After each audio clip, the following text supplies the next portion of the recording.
welcome back, everyone. I would like to kindly introduce you to our panel member who we all heard earlier today. Her name is Acharya Shunya, and she is the first female head of a beautiful 2,000-year-old yogic lineage. We are grateful to be in your company, and I'd like to welcome you all to Acharya Shunya. Thank you, Serenity.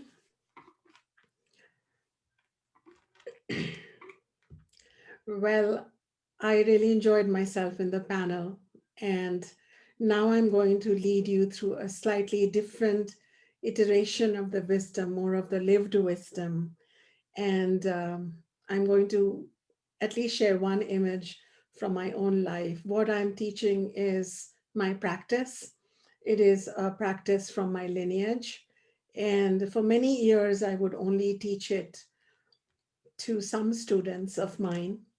But now I have been teaching about it in the world, the kind of knowledge that you can easily apply. And the Gayatri Mantra is a mantra that is very well known in anything to do with Indian spiritual traditions of yoga, Ayurveda, Advaita. So much so that the Gayatri Mantra is mentioned in Ayurvedic source texts from the 1st century BCE known as Charaka Samhita. Charaka was a sage who is as a contemporary of Patanjali, so he could be anywhere between that time frame, 2 to 4 BCE. And some believe that they may even be one and the same. So let me begin with a formal introduction to the Gayatri Mantra, some of the spiritual practices you can take up in the morning if you feel um, so guided by it, and time permitting.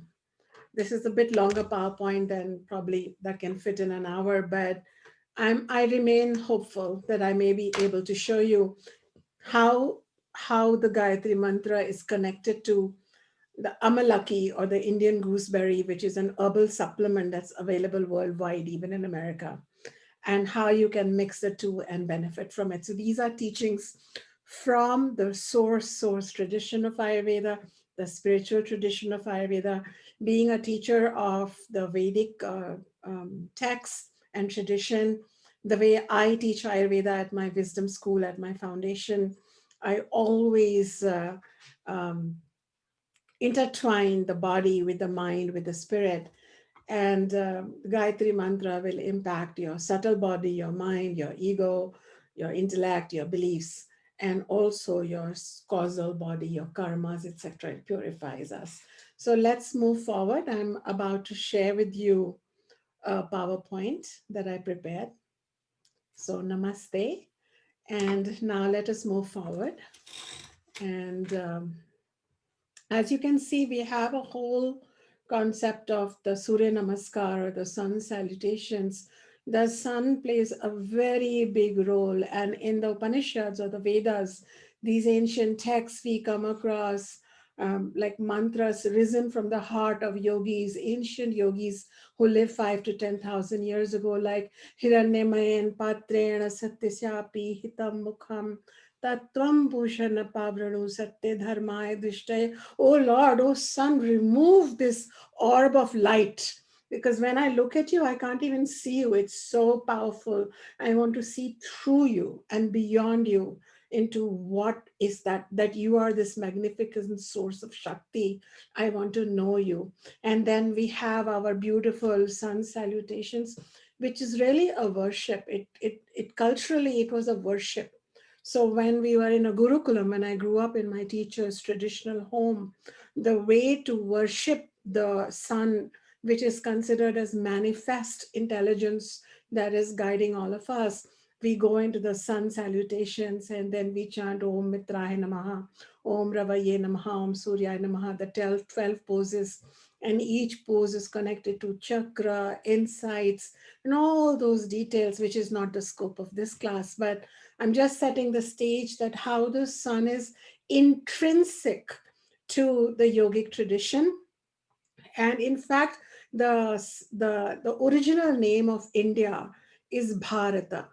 And Bharata, Bha is from Bhaskara. So those who move towards the light, those who quest the light, those are Bharatiyas. So Indians, traditionally, the way India saw itself was that we are light chasers, we are light worshippers. And so sun plays a very big role. And in Ayurveda, which is yoga sister science, in a system of health and healing, which I'm very happy that at LMU you can avail of both Ayurveda and yoga teachings, because they are sister sciences, they should not be separated. The sun is the source of Arogyam, or eternal health. And the Gayatri Mantra has been mentioned as the mantra to activate that perfect health within you. So I will move forward and teach you about that.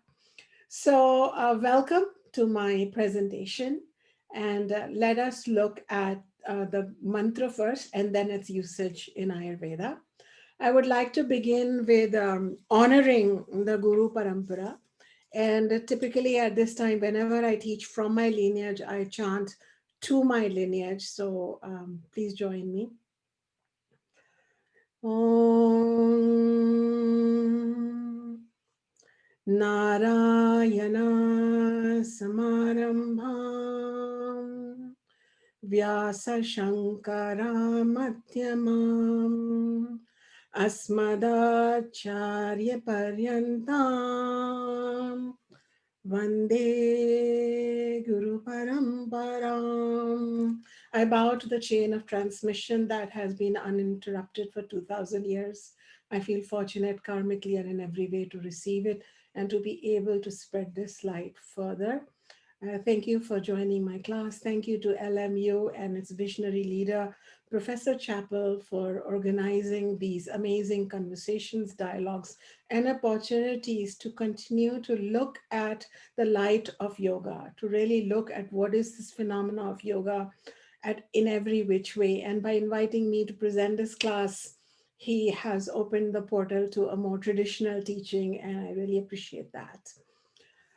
I do want to say that yoge na chittasya padena vacham maliram sharirasya cha vaidyakena yopa karotam pravaram muninam patanjalim pranjaliranatosmi. In this particular verse, it is said that I bow to the amazing Lord Patanjali, who has given us how to purify our speech, who has taught us how to purify our mind, and through the teachings of Ayurveda taught us how to purify the body. So it is this verse which connects Patanjali to Ayurveda teachings, to another sage called Charak. And there are schools of thought in India which believe that they were one and the same. So I just love that, actually. I'm not here to debate the historical part. I'm just here to celebrate that we had such amazing seers who could give us so many gifts and not need to profit out of it, not need to commercialize it, dumb it down, or in any way hurt anyone. Just they found it to help them and they want to help another. So let's move on. The Gayatri Mantra, if you actually go looking for the Gayatri Mantra in the Vedas, its original name is Savitri Mantra. Savitri is from Savitur, the sun.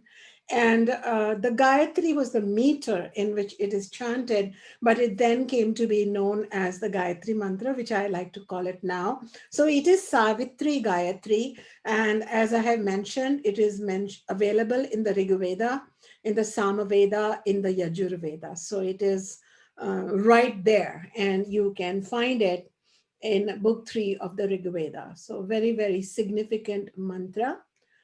And the word Gayantam tra iti Gayatri, trayate iti Gayatri means that which is sung or as a giving of praise to that universal source of light and intelligence.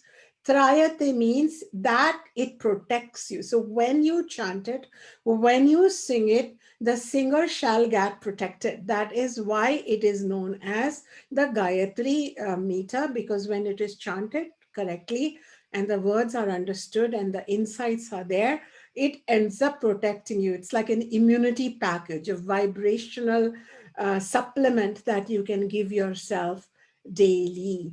So Gaya comes from the vital Shakti that it contains, and Trayate, the root word is that which protects. So this is what makes up the Gayatri Mantra.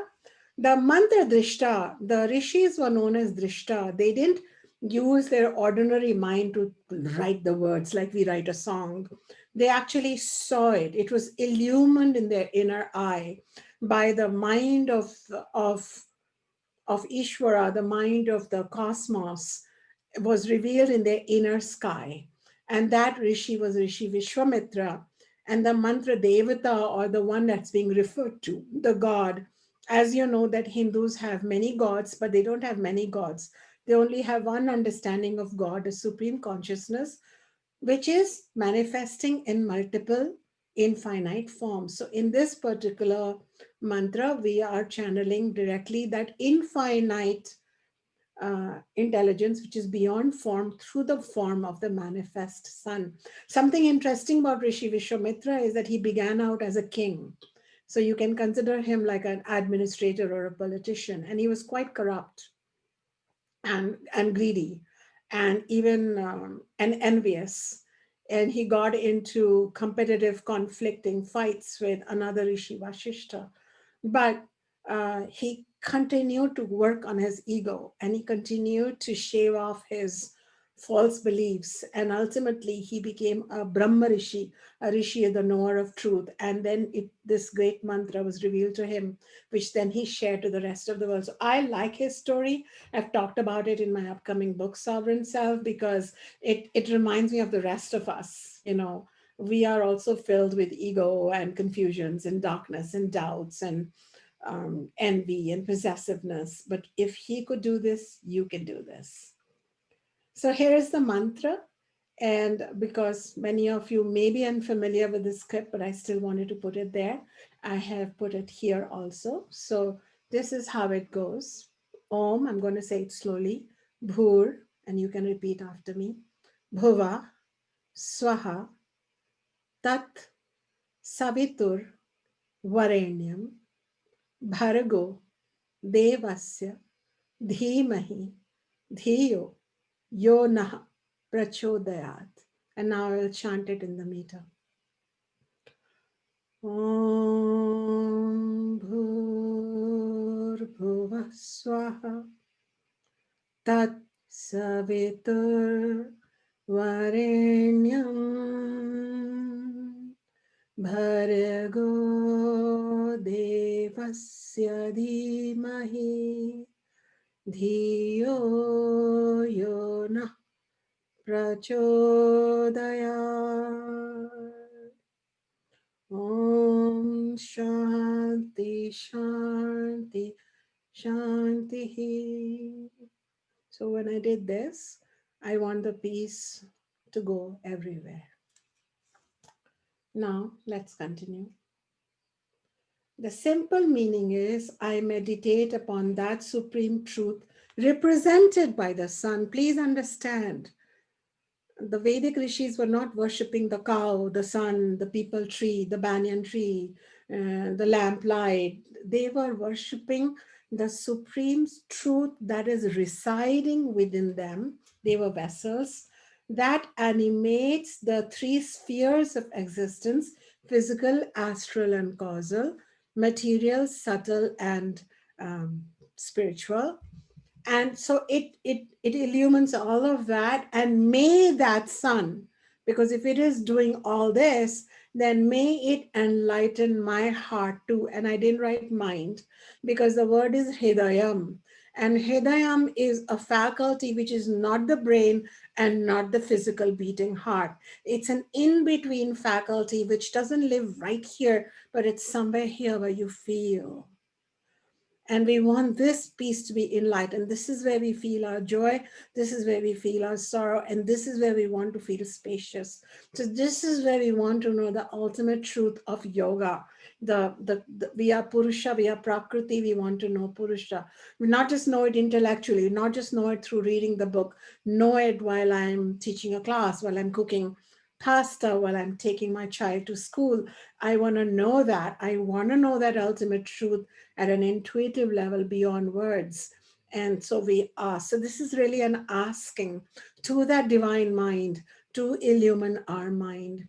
And at a very basic level, we are saying that you I meditate Dhimahi on the spiritual effulgence, Bargo, of that adorable supreme reality, Varenyam, Devasya Varenyam, the source of projector, Savitur, of three planes of existence, the gross, Bhur, the subtle, Bhuva, the causal, Swaha. May that supreme divine reality stimulate, activate, awaken, Prachodayat, and intelligence, my intelligence, Dio, so that I may realize the ultimate truth. So this is the purpose of this mantra. And um, now let us understand each word. It's getting now exciting. Om, the Om has been talked about in the Yoga Sutras. Also, Patanjali says that Om is the Vak, the speech of Ishvara, and it is where Ishvara is communicating a divine reality. Now, Ishvara is not a person. Ishvara is not an anthropomorphic god. Ishvara is not a Hindu god or goddess. Ishvara is a formless, boundless intelligence that lives in every particle of this universe and, of course, in you. And when you chant Om, you toggle that intelligence. So Om is the, and that intelligence is also known as Brahman, which is not Brahmin, which is a caste. Brahman comes from the root word Briha, which means that which is expansive, big, infinite. So Om is the symbol of Brahman. Brahman is all pervading, all shining.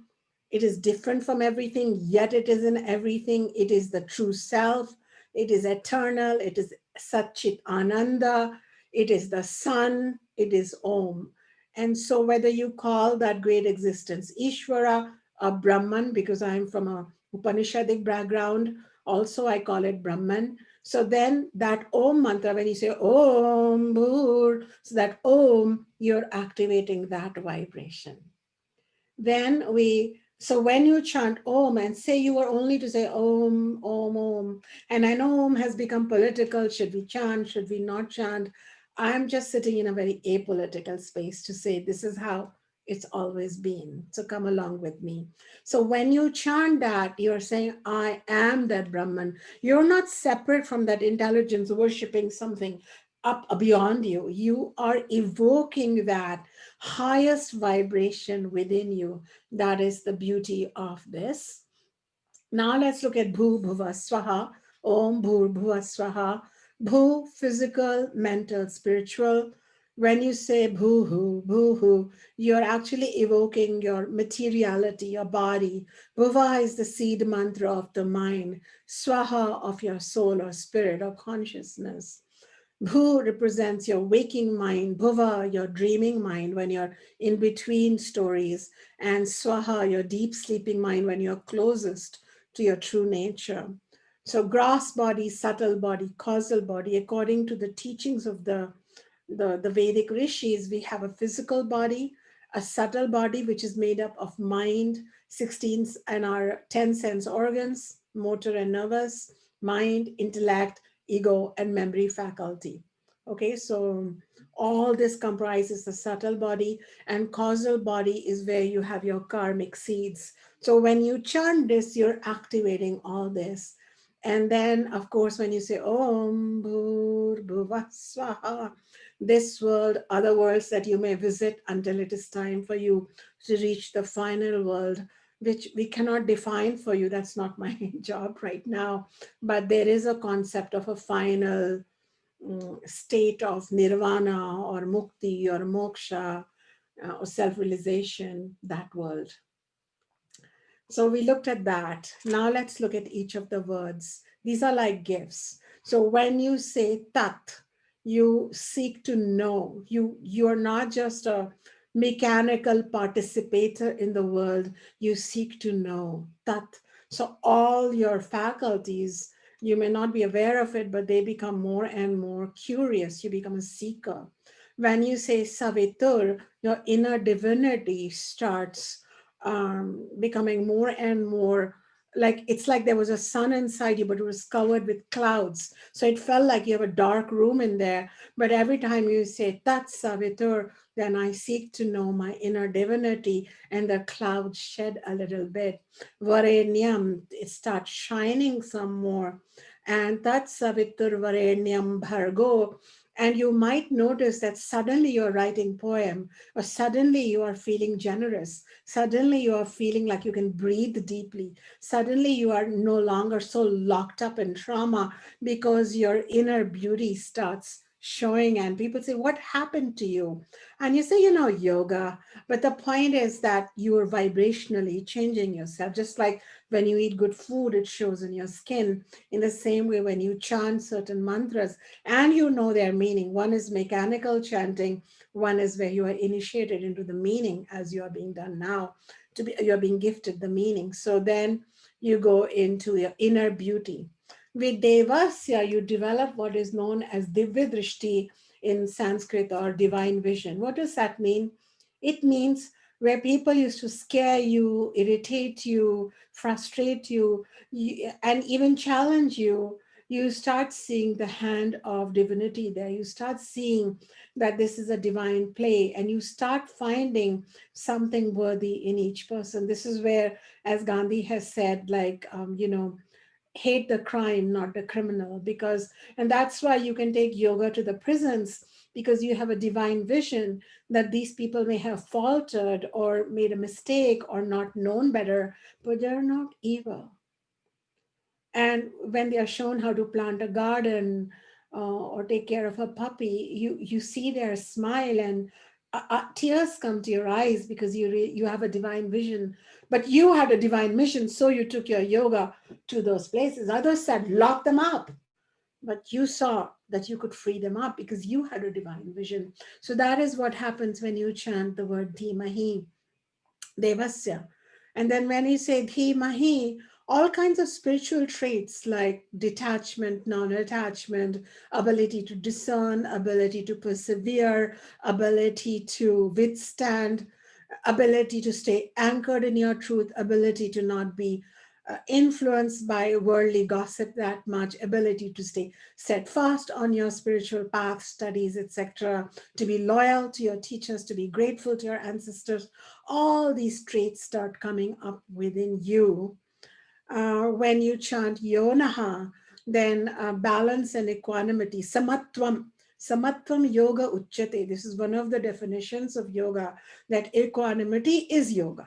So chittavritti nirodha is one definition by Patanjali, and samatvam yoga uchyate is one of the many definitions given by Krishna in Bhagavad Gita, which is like you reach a state of inner balance. It doesn't mean you become a zombie, but it means that, my God, there is something remarkably equanimous within you. That is how probably Jesus could stay equanimous when rocks were being thrown on him. And he said, they know not what they are doing. So, I mean, he didn't get petty like them. And this is how Buddha stayed equanimous when some of his students walked out on him. This is how Rama stayed equanimous when he was banished from the kingdom. This is how yours truly stays equanimous when her teenager son talks back to her. So in our ordinary life also, we can stay equanimous, yeah? Then prachodayat. When you chant that word prachodayat, it's like as if it leads you closer. I'm not saying that just with this one mantra. I'm not the kind of teacher uh, who who sells mantra like a product. I'm not saying, here, I gave you the mantra, now you will just become awakened by 108 chantings, and here, buy this mala from me. I'm not doing that. I'm just saying, with everything that you are studying and doing, you all are, each one of you, I can see you, you are all like really sincere folks. Why else are you even spending this afternoon with us at the Loyola Marymount Yoga Day? Because you care. And in that caring, there is a growth that's happening within you. And maybe this mantra will become a tool for you, is my blessing and my hope, as it became for me when I lost my mother, then I lost my sister, then my marriage fell away for no fault of mine. And all these things happened. I had the Gayatri Mantra and I held to it. And it has kept me growing and glowing in the light, is all I can say to you. Then look at this Gayatri Dhyanam. It is quite impossible for me to teach you, but if you break up those 9 words, they actually fall into 24 sounds. And there is a whole science behind it. Each sound has connection to a goddess, divine feminine, and a god, divine masculine. It has connection to some chakras because, there are more than 7 chakras. There is connection to prana. So there is a lot going on. I mean, I could take maybe 5 days just to explain the 24 sounds, but at least I can share with you this. And this is well known among those lineages who follow Gayatri. And I don't know if you know this, but there's a fire ceremony called Upanayanam. So in the ancient days, if you went to study with a Vedic teacher who came from a certain line, they would make you go through a ceremony, like an initiation ceremony, and then they would whisper in your ear Gayatri Mantra. And the Gayatri Mantra was whispered in the ear so that its 24 vibrations would work through you.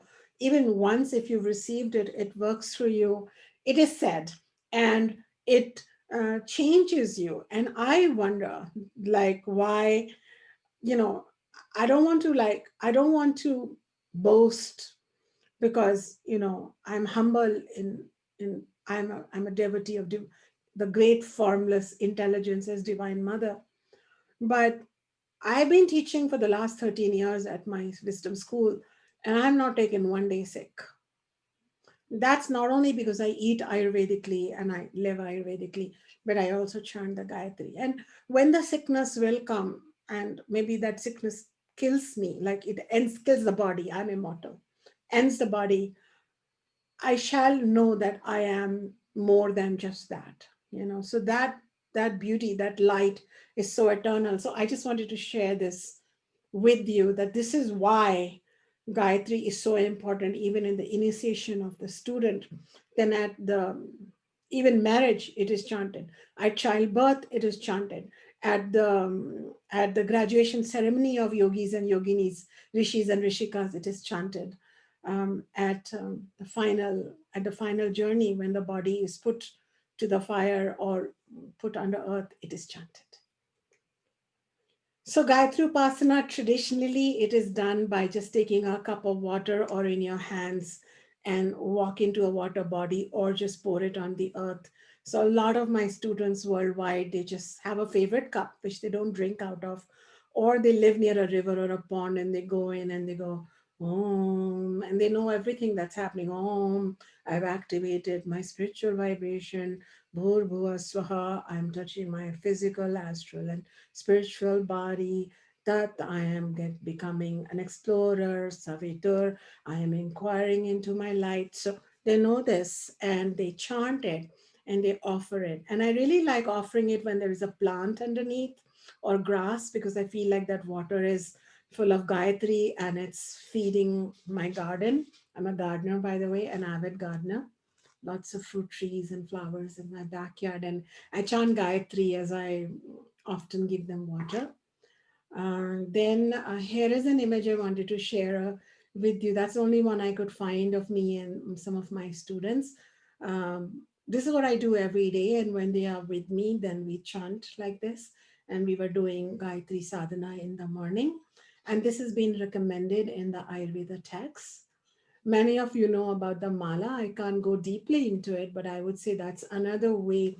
And don't rush through it. But with each mala each bead of the mala represents our ego, our false beliefs. So like really spend time with each mala, like remembering that. You could also remember like, okay, I want to change my relationship with my dad or mom or neighbor or sister or lover. So you could remember their face and chant Gayatri. That's another way to do it. Somebody's sick, you could chant for them through the mala, and that really helps. I remember one time we were at a retreat far away. There was nothing to do, and one of my students got really, really sick, really, really sick, like really, really sick. So all I could do was I had all my students stand in a circle, and we would chant Gayatri Mantra into the water, and we gave her the water, and her fever came down, and her cold improved, and everything changed. So there's a whole teaching on Gayatri Mantra for health. Then there is a pranayam mantra also that I wanted to chant with you, and it's connected to the chakras. And if you want, you can chant like this. So the bhu, it's your first chakra. So I'll chant, and then you can chant, and then try and be in the first chakra, then the second, and then up to the seventh one. Okay. Om bhu. This is your first chakra. Om bhuvaha.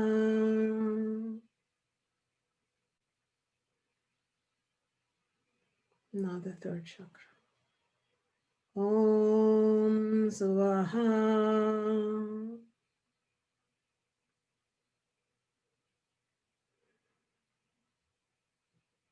Now we go to the fourth chakra. Om Mahaha.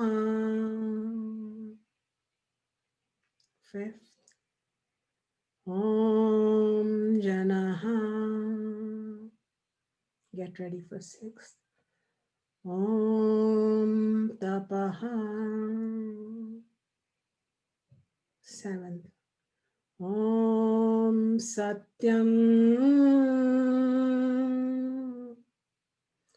Tat Savitur Varenyam Bhargo Devasya Dhimahi Dhiyo Yona Prachodayat. Then you start again. Om Bhuva, Om Bhuvaha. So you do this at least 3 to 5 times, and then you start any pranayam you want. Nadi Shodhana, Anulom Viloma, whatever you want, you can do. But if you do 3 to 5 times of this mantra, awakening your chakras with the Gayatri, you shall feel relief. There are no side effects to it, and you can only benefit from it. That is why I decided at some point that I wanted to share it in my public offerings. Now, I want to say that you can incorporate these spiritual rituals in the morning. Another one, very simple one, is you open your hands like that and you just chant to yourself, Om Bhur Swaha. This is my day-to-day chanting. Tat Savitur Varenyam. And I'm feeling it here. Bhargo Devasya Dhimahi Dhiyo Yona Prachodayat. And then where do you take it? To your Hidayam. Okay, powerful. Now it looks like I have some time. So I'm going to briefly go over the Ayurveda recommendations. I have found that with everything I do, especially with the Gayatri Mantra, mostly I'm able to make my time. I'm making the best of my time in my human body. This Amalaki is a wonder fruit. If you have been learning yoga, you might have been made aware of Ayurveda and be aware of Ayurveda use of certain food supplements and herbs like turmeric, known as Haridra, Haritaki, Terminalia cebula, Amalaki, known as Philanthus embolica, Ashwagandha, which is considered the Ayurvedic ginseng. So there are so many things that I could teach and I go into, but I wanted to talk to you about Amalaki because the Amalaki jam is available, the Amalaki supplement is available, and if you have grocery stores near you, like an Asian market or an Indian store, grocery store, it's not the best, but in the frozen section, you can also find the Amalaki gooseberries. Now, these gooseberries are also known as Amalaki, but they are also known as Abhaya, which means fearless, Amrita, which means nectar, and Dhatri, which means mother. So you can understand what benefits shall have on your body and mind. I have written a little Sanskrit code here for me to just talk to you. It is Tridosha Jit. So if you've heard about doshas, which is like chi in Chinese medicine, in Ayurvedic medicine, it's called doshas. There are three kind, Vata, Pitta, Kapha. Well, guess what? Amalaki balances all three doshas. It is Vayasthapaka, it is anti-aging.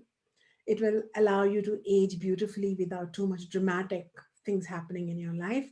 It is Medhya, means it will prevent you from memory loss, the best preventative against old age set, Alzheimer or dementia. It is Hridaya, which means it soothes your emotional heart and your physical heart. It is Vrishya, it improves your fertility or sperm count. It is Kesha, it gives you beautiful hair. It is Rasayana, it improves your immunity. So it's a very good thing to have during and the pandemic and other challenges that are coming up with change of season. It is Chakshusya, it improves your eyesight. And it is Ruchya, it makes you enjoy your food and not have nausea, etc. So it's a complete medicine unto itself. And guess what? What will happen when we bring Gayatri Mantra and this gooseberry together? We don't have to think about it. Many thousands of years ago, the yogis, the rishis already did an experiment and noted it in a text called Charak Samhita. So besides, these are just, some more things that it has become to know for, like anti-aging, anti-diabetes, richest source of vitamin C and all of that, detoxifier. So I wanted to put all these words. In spite of being very sour, it's the best antacid in the world. So now what happens? Just more benefits, enhances your metabolism, improves your tissues, anti-heat, anti-inflammation. So now let me just come to its divine power. So in Charak Samhita, in this ancient text, like you have Yoga Sutras and Bhagavad Gita to tell you about yoga, Ayurvedic people go to Charak Samhita. It's a holy book for us. In that, we have the mention of Kevala Malaka Rasayana, in which this is how I'm literally translating the Sanskrit, and it says, for a year one should live in the midst of cows, happy cows, grass-fed cows, on a cow milk diet, meditating on the Savitri mantra. So in the Ayurveda text, it is mentioned by its Vedic name, Savitri. While doing this, all along observe brahmacharya and discipline the sense organs, which means practice yoga. Atha yoga anushasanam, right? So it is an anushasan. Brahmacharya means walk in the path of Om, walk in the path of Brahman, walk in the path of bigness, not smallness, expansiveness, not contriteness, spiritual richness, not material poverty. That is it. And discipline the sense organs. How? Yama, niyama, asana, pranayama, pratyahara, right? This Ashtanga path you should follow. At the end of the year, fast for 3 days. And whenever Ayurveda fast, it means maybe drink milk and fast for 3 days and then enter into a forest of Amalaki trees. So, back then the forest was not cut off probably. And so you walk into a forest of Amalaki trees on the full moon day of Pausha, Magha, or Falguna, which literally means um, January, February, March, go in the bright fortnight when the moon is growing, waxing, not waning. So during that time, go to a forest. There, climbing on one of the trees, having big fruits, one should take the fruit situated on a branch by hand and wait for some time, repeating the mantra till nectar comes in. Spirituality emerges in the fruit. So you're asked to chant the Gayatri mantra to that one fruit. And remember, this is an Ayurvedic book that talks about toe fungus and schizophrenia and antacid and diabetes, and it's teaching the spiritual formula or yogic formula. During this period, nectar positively resides. Nectar means what makes you awakened, enlightened. Resides in the Amalaki fruit, which due to the presence of nectar becomes sweet like sugar and honey, oily and soft. So instead of sour, it becomes sweet. The person who partakes these divine fruits regains youthfulness and therefore lives to the number of thousands of years equal to that of the fruit. So one fruit, 1,000 years, two fruits, 2000, it goes on. Now 1000 year is actually the way of saying you live a long life. Okay, but we have ancient teachings of yogis living for a long time. And so I wanted to, I get excited about these kind of things when I find them in the text. Then it says, after getting blessed with the fruits, one becomes like Vishnu or Shri, like Lakshmi, the goddess. She becomes Vedas, and personified knowledge attends to him or her always. It does say, it doesn't specify gender, it says whoever goes there. And this is a beautiful teaching. So the way I employed it in my life was the following: that what I do is I will, if I have Amalaki fruits, say you live in India, I know some people from India are joining us, and or you happen to travel there, you go to the frozen section, you can chant a mantra to it before swallowing it. You can order the powder, and you can take half teaspoon daily with warm water. This can be a universal prescription. You can chant the Gayatri Mantra before taking it.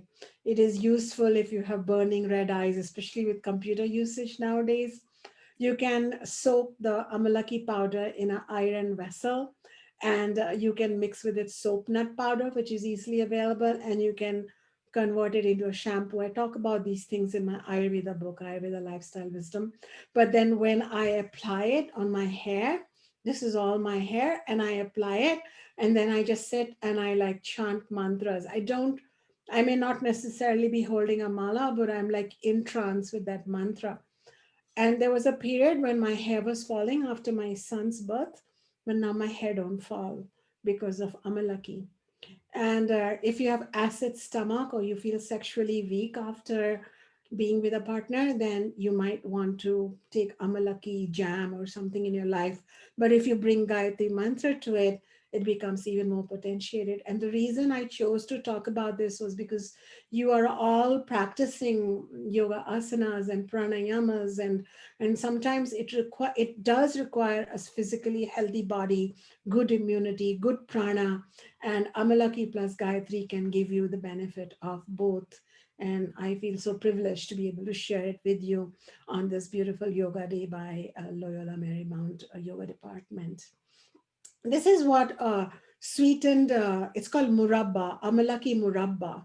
And you can actually find it canned. And we people from Yoga Ayurveda don't like canned things, but this is the only time I would make an exception. So if you especially suffer from pitta or heat and burning and acidity, then one Amalaki every day in the morning would go a long way for you.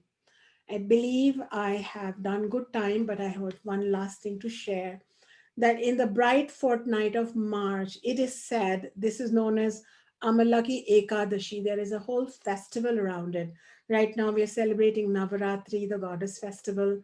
And then come March, in the bright fortnight, it is a festival for Amalaki. So it is said that during that time, find a tree and find an Amalaki tree. And in my case, I usually just put some Amalaki powder when I live in America and I can't find a tree. And it is said that you chant Gayatris and then consume that every day, like that. I put a teaspoon of it, I chant Gayatris, and then I consume it. And during that time, tradition has it that it destroys your papa, which is really your avidya, your ignorance, your sorrow, your tap, not tapas. Tapas gets rid of tap. Tap means sorrow. Santap means stress.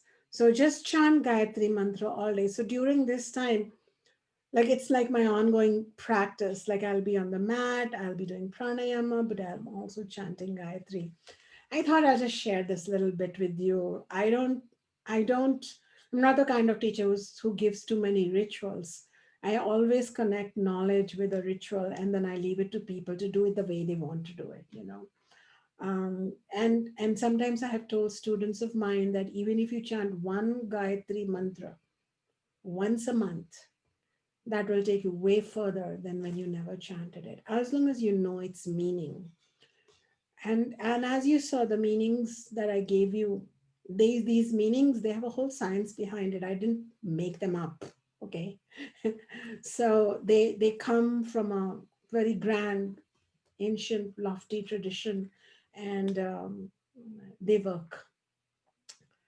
So finally, I want to say, I think this is my closing slide, that there is a teaching in Kaivalya Upanishad, which is a non-dual text from the yogic tradition, which says, Shraddha Bhakti Dhyana Yogat Avaihi.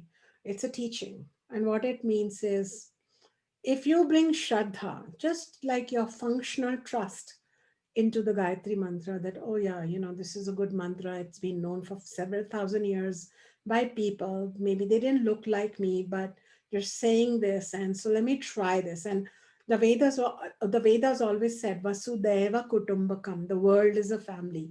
So the Vedas and the yogic knowledge was never given only to one kind of people. It was given for humanity and for all beings. That's why we hear things like Sarvesham, Swastir Bhavatu, all beings in all dimensions of the world be happy, right? So if you have beginning Shraddha, so you say, oh, I'm going to chant this Gayatri, or I'll have this Amalaki. Gradually, because of its benefits, it might turn into bhakti or love. You can't start with bhakti. You have to begin with Shraddha, a functional trust, not a blind trust, a functional trust. Then you go into bhakti. And from bhakti, as you are in the state of love, you'll go into a trance of dhyana. So that's another way, the bhakti marga of going into meditation, that your trust becomes love and your love becomes a meditation. And this trust plus love from meditation leads to a state of yoga with something eternally healthy and beautiful within you, which yoga and Ayurveda call Purusha. They also use the word Atma, Brahman. Buddha uses the word of emptiness, Shunyata, the the Jesus consciousness in you, the Allah consciousness in you, whatever you want to call that amazing, undeniable state of union with something beautiful and still and powerful and compassionate within you. And if my teachings of the Gayatri Mantra and connecting with the Amalaki can be of any service, I shall feel that my time on this planet was worthwhile. So I thank you. And I just want to share, this is my website, just my name. And this is the book, Ayurveda Lifestyle Wisdom. I was very fortunate that in its year of publication, it was chosen as the top 10 books in alternative medicine. But I just wrote stories like I'm talking to you, how I grew up, how I learned. And this is my new book. And if you order now, you will be the lucky few people who get the hardbound special edition. And I have quoted here from my very dear friend and who I look up to him. And I also uh, find him such an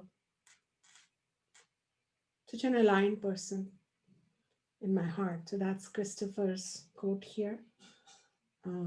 So thank you so much for having me. And I believe if we have some time, here we have the mantra again. If we have some time, I would like to now stop my presentation and answer any questions, or if some insights came to you, I would love to hear that too. Thank you. Thank you, Acharya Shunya, for your beautiful presentation. As Acharya Shunya shared, I encourage all of you to type in your question, and then I'll go ahead and ask it for you all. I see here a question from Evan Rubenstein. Is Amalaki fruit a citrus fruit? It is, but it is very sour. Okay. It's not, okay, maybe I don't know the answer to that. No It worries. has a stony seed inside, big seed. Okay. Well, there you are. Any other questions?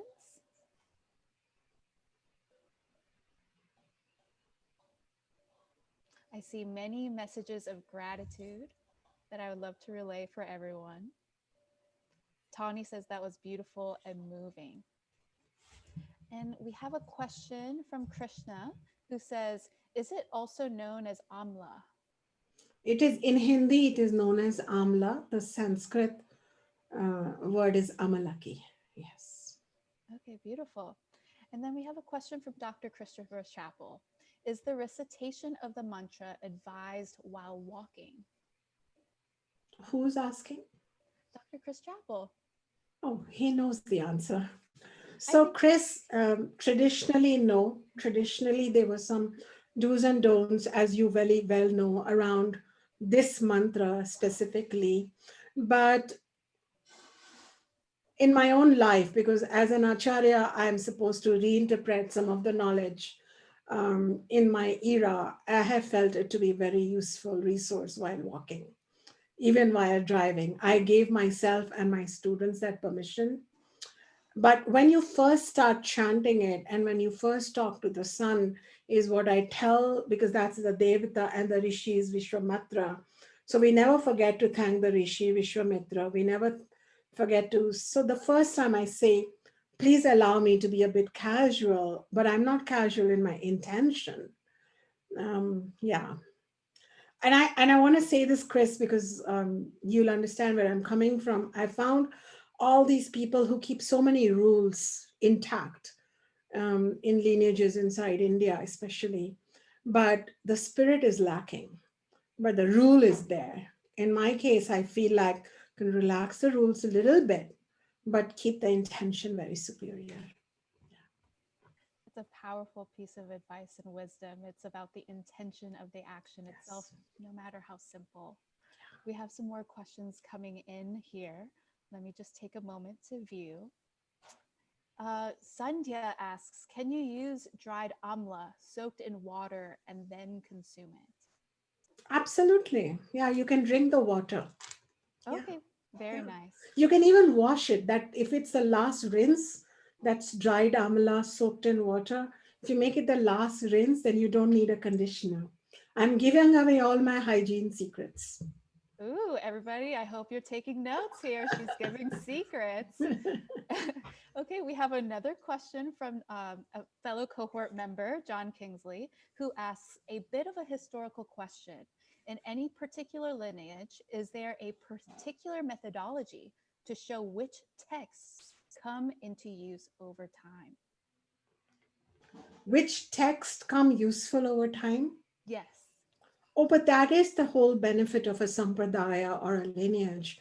The lineage has, um, I assume that's the same in China and other ancient cultures, and Christopher Chappell can talk more on that. But the whole point of the sampradaya was that we knew which are our beginner texts, which are our middling texts, which are our advanced texts, what texts would be given to beginners, which ones to adhikaris, which ones to mumukshus, or the very advanced students. We knew what verses we teach to the public, what we keep within. Yeah.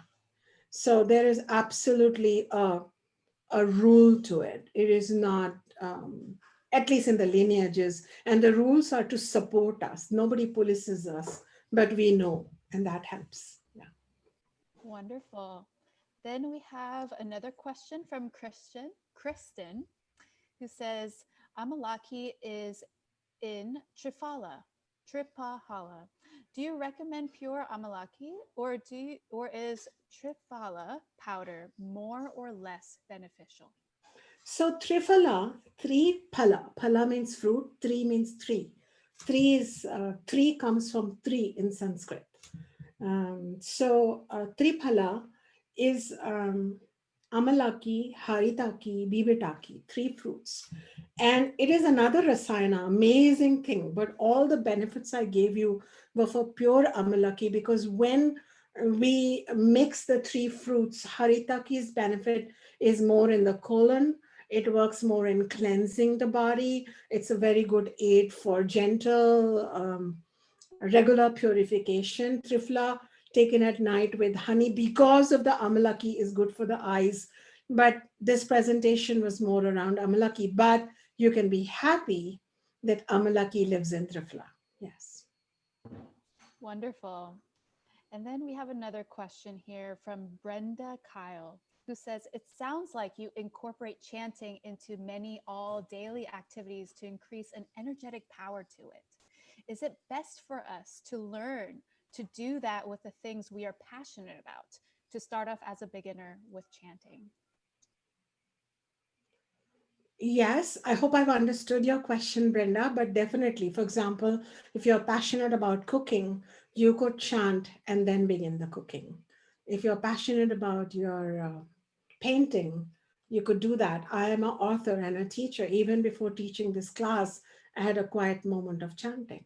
So I have a relationship with the mantra. And I saw my Baba, my guru, also do the same. Yeah, It's a wonderful way to incorporate chanting into all things we do. yeah.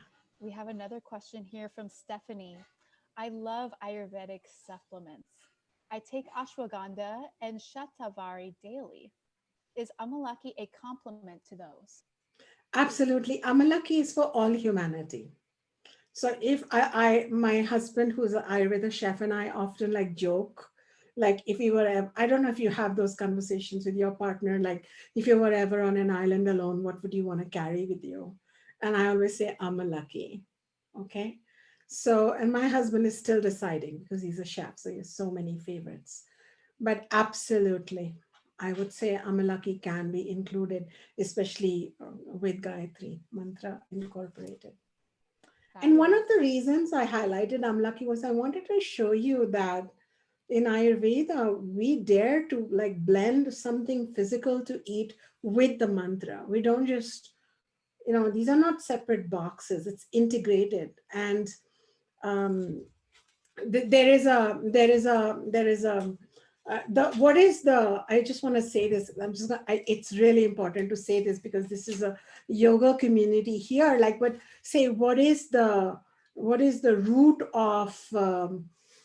of getting well. I mean, how can you know that you are totally healthy? And it goes narohit ahar vihara sevi samikshakari vishayu sattva. First line, if you examine what you are eating and how you're living your life, is very good. But then the second line is Jnanam tapaha tataparta cha yoge yasyasitam nana utupanti rogaha. But then it says, and then with the good food and the good supplements, make sure you are getting knowledge of Yoga Sutras and Gita as taught at LMU. You are following tapaha, tapas, sadhana, and yoga. Then you shall defeat all diseases. This is the mantra of Ayurveda. So it's very integrated with yoga. And I bewail it when it is not taught without that, only focus on doshas, etc. We should give the whole picture. Yeah. Mm, absolutely. So we are running out of time. So I'm going to ask one more quick question to you. And then if you'd like to check in the chat and respond to people individually, that'd be wonderful. We have Jenica Hawkins who says, I am a farmer. Is the Gayatri mantra one that can be used when planting and harvesting? 100%. And please send me and Professor Chapel something you grow with your Gayatri mantra. We would all be very happy to receive fruits with the Gayatri mantra. Exactly. Everyone, thank you so much for joining Acharya Shunya's presentation. Please stick around in the chat if you'd like your question answered, and we'll go on a quick break until our next